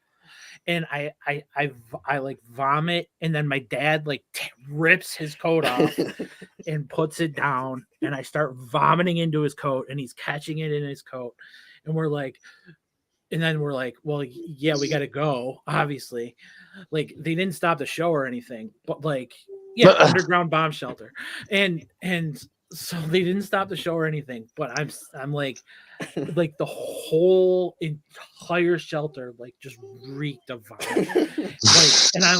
And we left. It had to be. I mean, when the witches come in, they're really. I don't know. Will they open the show? And that's how it starts. Yeah, bubble, toilet roll, whatever. Harry Potter. That's not Harry Potter. Oh, I thought that was. No. Oh, it was Pitch Black too. Oh, it was Pitch Black. Okay. What? So, in the bomb shelter, and then their voices started. So that must have been what triggered, bad thoughts or something. And again, another reason for therapy. I know good therapists, folks.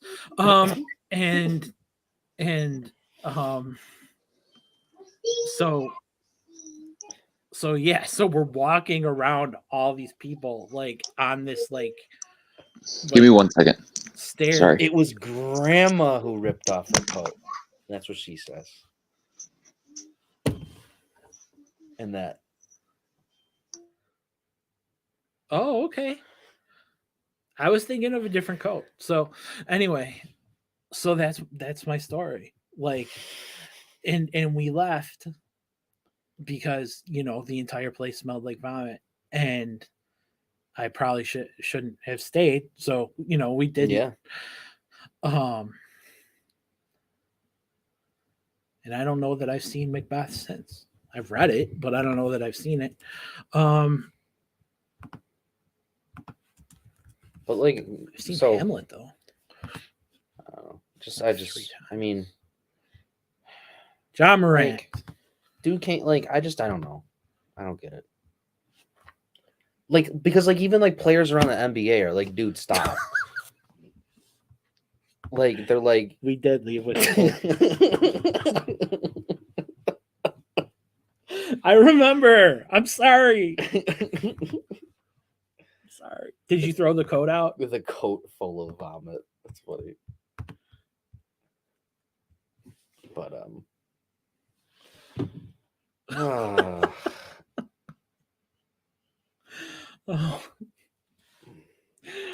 Oh.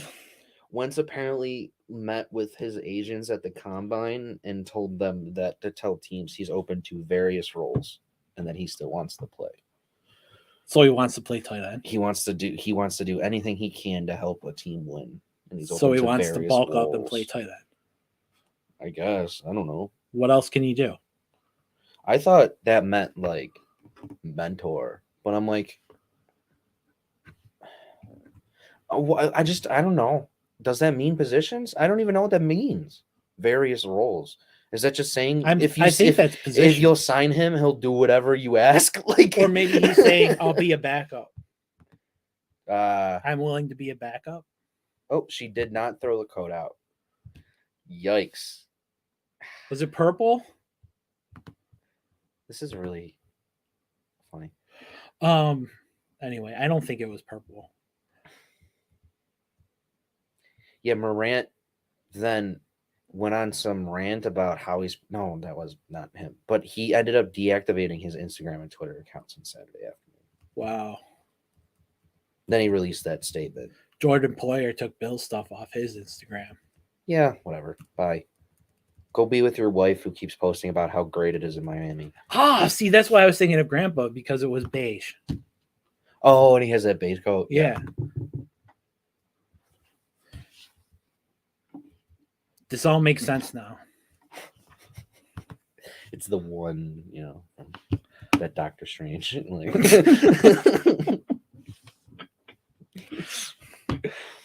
But going back to Morant,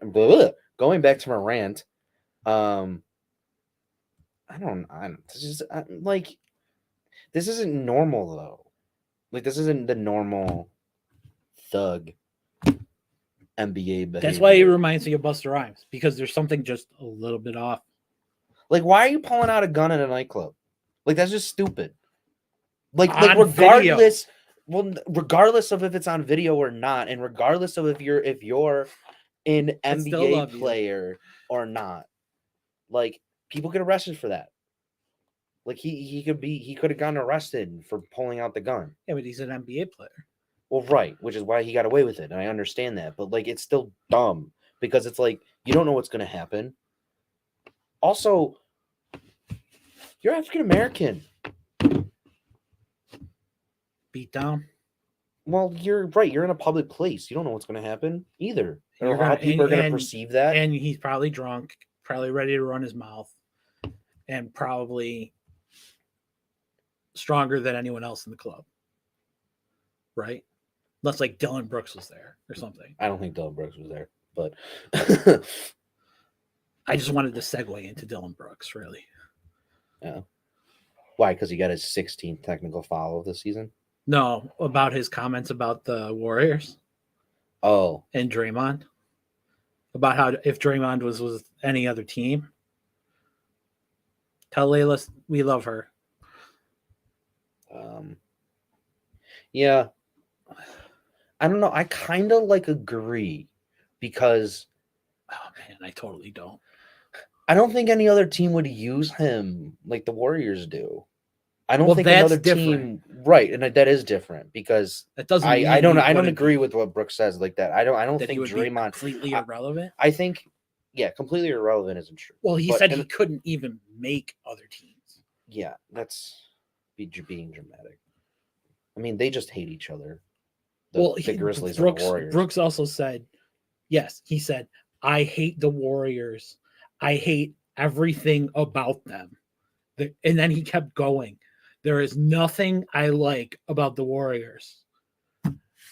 It was hilarious. I'm like, yeah. Which I think is like, I think he's just being dramatic. I can't stand the Grizzlies. I really can't. Well, yeah, I mean, so first it comes out. They're like the Wu-Tang Clan. Well, first it comes out that he punches the 17-year-old in the face after getting a basketball. Rewind. John Morant. Yeah, John Morant. First, that's what I said. We were on a Dylan Brooks, Draymond Green discussion, so we have to make sure that it's John Morant. Yeah, well, I said first it comes out that Morant punches the 17-year-old in the face. Then it comes out that he, then the Instagram live thing happens. And it's like, and then there's also another report where the Pacers complained. Apparently he was, that a red laser was pointed at members of the Pacers from a sports utility vehicle in which Morant was a passenger. Yeah, so he's hanging out with the wrong people. He needs a good mentor like Kobe. Oh, one of Morant's longtime friends was then also banned from the arena after the incident. And then, I always wondered this. And then that was the game where there was the verbal altercation with T. Morant on the sidelines. Oh, is that including with the players together and the coach? Yeah, it was Devontae Pack, one of Morant's longtime pens, was banned from the arena after the incident. Pack, who was seated courtside next to Morant's father, T, had stepped onto the court during a verbal altercation with Pacers players in the third quarter of the game and was escorted out of the seating area by arena security. Okay, so it's like, bro, what are you doing? Let me ask a question. When you get banned from an arena, how does that happen? Like, does the arena have like how in movies and stuff, they're like, oh, you're banned from this store, and they have a picture of that's kind of what they do.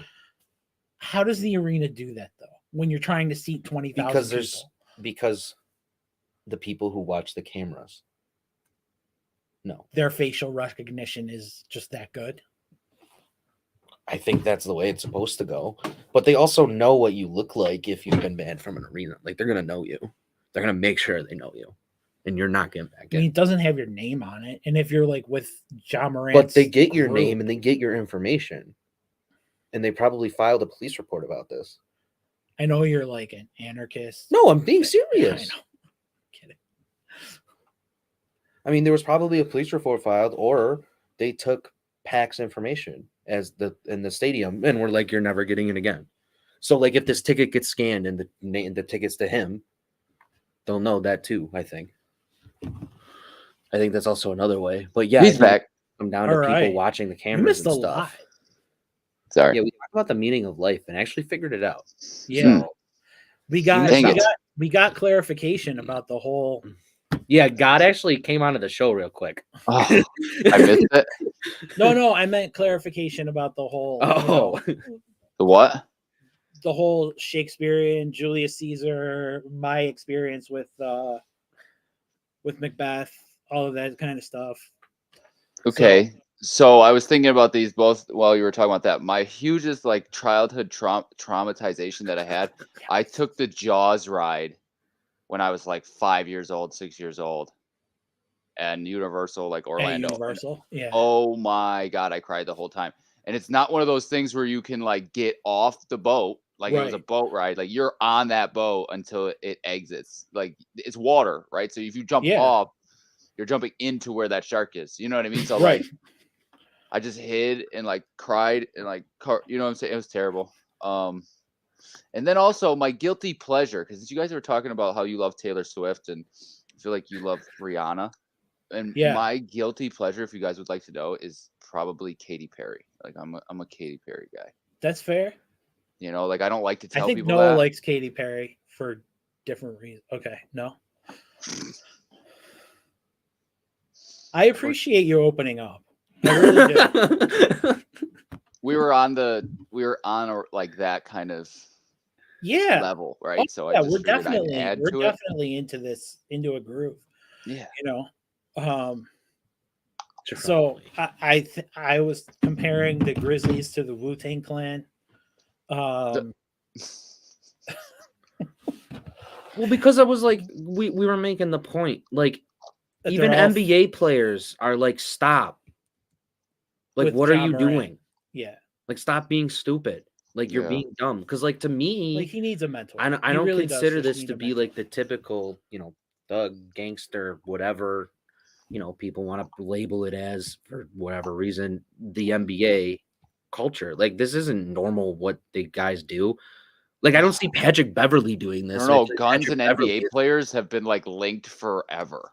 Yeah, that's unfortunately. True. Like, you know what I mean? Like Gilbert Arenas comes to mind. You know what I mean? Like just stupid nonsense. Like, I'd love to say where they just wave it around. Yeah, like what are you doing, dude? Like, you know what I mean? Like that was huge back then. Like, what is it in the locker room? Now there's extenuating circumstances, right, where guys are ribbing on guys for weeks or what, you know what I mean? And then like guys get over it and then kind of want to prove themselves or whatever. And that's kind of probably what happened in the Morant situation where something's happening to him where he's getting heckled or is there any information on what was the reason for him pulling it out in the first place? No. Okay. Well, there's always still investigating, but like I have a feeling there's not going to be any reason. Well, I mean, I'm just saying, like, you're escalating the situation, right? And I think like you have a problem with somebody or you're in an argument and then you escalate the situation by doing like just like, you know. But that's what I was saying. I'm like, it's bad because he's gonna be the strongest guy in the bar, right? Yeah. And probably most people around him, most people willing to do something for him, not that he would have to do it himself. Right. And it's also just stupid wielding a gun like he probably did. We all agree. Flying it around and all that stuff and in a public place. Like, probably should have gotten arrested, honestly. Yeah, he should have done it in private. Should have gone to the VIP room and done it. No, I meant like in a nightclub in a public place. Oh, I know. Like I'm just joking. I mean, if he wants to do it at his house, just don't kill someone or yourself, I guess. And if you want to play with your guns, then go ahead. I mean, I'm sure there are plenty of gun-toting, loving Americans that play with their guns every night. So if you want to do that in the privacy of your own home, you can damn. But like you're doing it on Instagram Live, you're doing it in public, you're doing it in front of a 17-year-old kid that you invited over to play a pickup basketball game. Like, dumb. Right. It's just dumb. Totally Busta Rhymes. It's just there's just something a little bit off. That's what I'm saying. Just a little bit. Do you think like the memes get to him? Like the memes where everybody's like, bro, trying to act gangster, but this is the family he comes from, and it's like it's like his family portrait where it like shows like I don't care. Family. There's something wrong in his head. Right. I seen the I don't know, I was watching all these memes and it was like John Morant getting arrested or whatever, and then it was like the video was like policemen putting a garbage can in the back of a police paddy wagon. Nice. I was just like, what the wow. I was just dying because I thought it was an actual video of like, I'm like, okay, what stupid fake video where they have of him going into a car or whatever. And it wasn't that. It was just like 4 police officers for whatever. I don't know why they're picking up this trash can, but they're putting it in the back of the thing. Like maybe he was in the can. No, I'm kidding. Yeah. I don't know. It's just like he's just.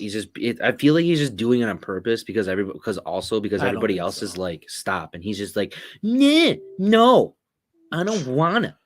Okay, we've established Ja Morant is an idiot, but he's also psychologically damaged, and there's something wrong with him. Yeah, and he should start the Ja Tank clan. No, we talked about Dylan. Man. We talked about Dylan Brooks and his hatred for Golden State. Yep. Didn't they play last night? Or I'm sorry, who did they played recently? They played recently, and he was talking about Draymond and said that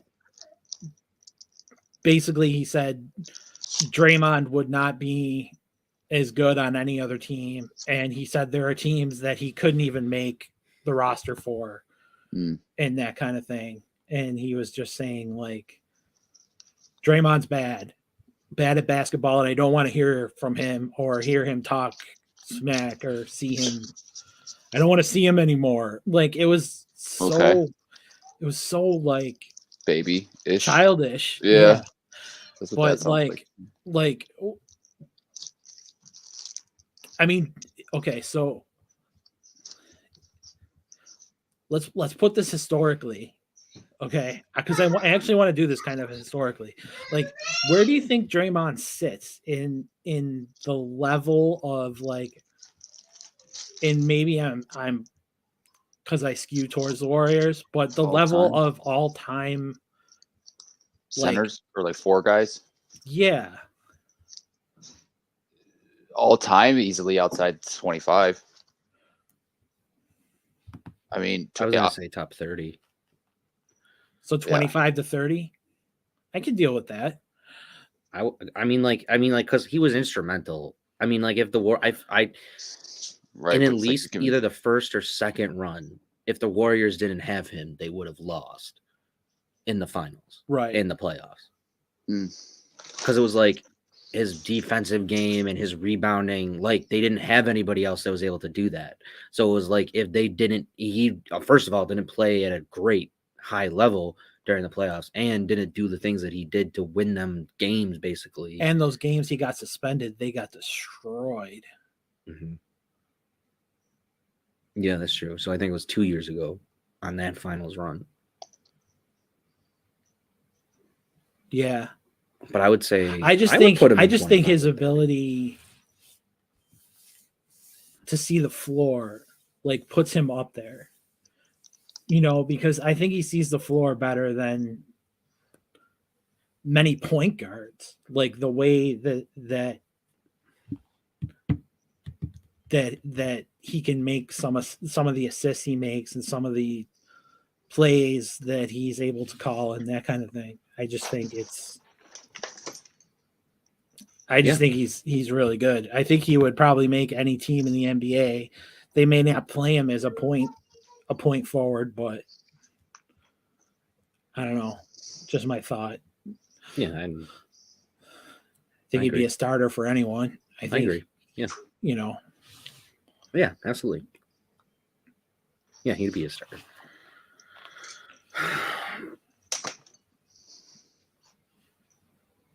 But yeah, one day. So, not a Hall of Famer.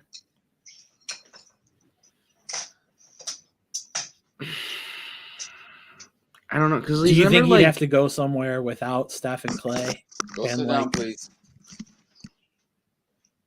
Put up numbers. Yeah. Because, like, right, because you really can't, like, say, I mean, like, you can't completely grade him. Yeah. Because, I mean, like, right, on top of all the stuff he did to get them to the finals, they also had Clef and, I put them together, Clay and Steph shooting threes. So, you know. Yeah. They had the Cleftones. They were called the Splash Brothers. Yeah, I know. Yeah. Okay. But it's because I said Clef. I know. But yeah, that was great. Okay, so no Hall of Fame for Draymond. Yeah, I don't think so. Unless he plays for like 8 more years and breaks records and stuff. I think. Yeah. But he goes to Detroit and makes them a contender. Carries the team. Yeah, maybe then. I mean, he's from Michigan, so yeah, went to Michigan State. Right. So, yeah, but I think if he goes anywhere, yeah, he'll be the starter. But, yeah, the comments from Brooks, I mean, they're not surprising, whatever. They don't like each other. And his really comment just, I hate the Warriors. I absolutely hate the Warriors. I want nothing to do with the Warriors. I know. Like, he just kept going over and over. The Warriors haunt my nightmares. I need to get them out of my mind. It was like that. Right. The real estate they own in my head. Yeah. It's funny.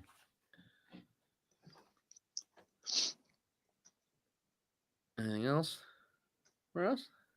Because we're hitting that 2. I know. I was working towards getting us to the 2-hour mark. So that was my goal. That was my goal for the day. I think we did good. It was a fun show. Yeah, good show. But I'll wrap us up. Take us home. Got anything? Okay. Cool. If you made it to the end, it would not come off my hand. I don't know. If you made I was just laughing about people making it to the end of our 2-hour podcast. If you made it to the end, we appreciate you for watching. As always, remember to like, comment, and subscribe. Interact with us on Twitter at GameDay716. Start liking and commenting and stay healthy. What is it next? Come on, you're missing it. I thought you were gonna say something. So stay happy, stay healthy, and we'll see you next time. Stay sunny, Buffalo. Go Sabres.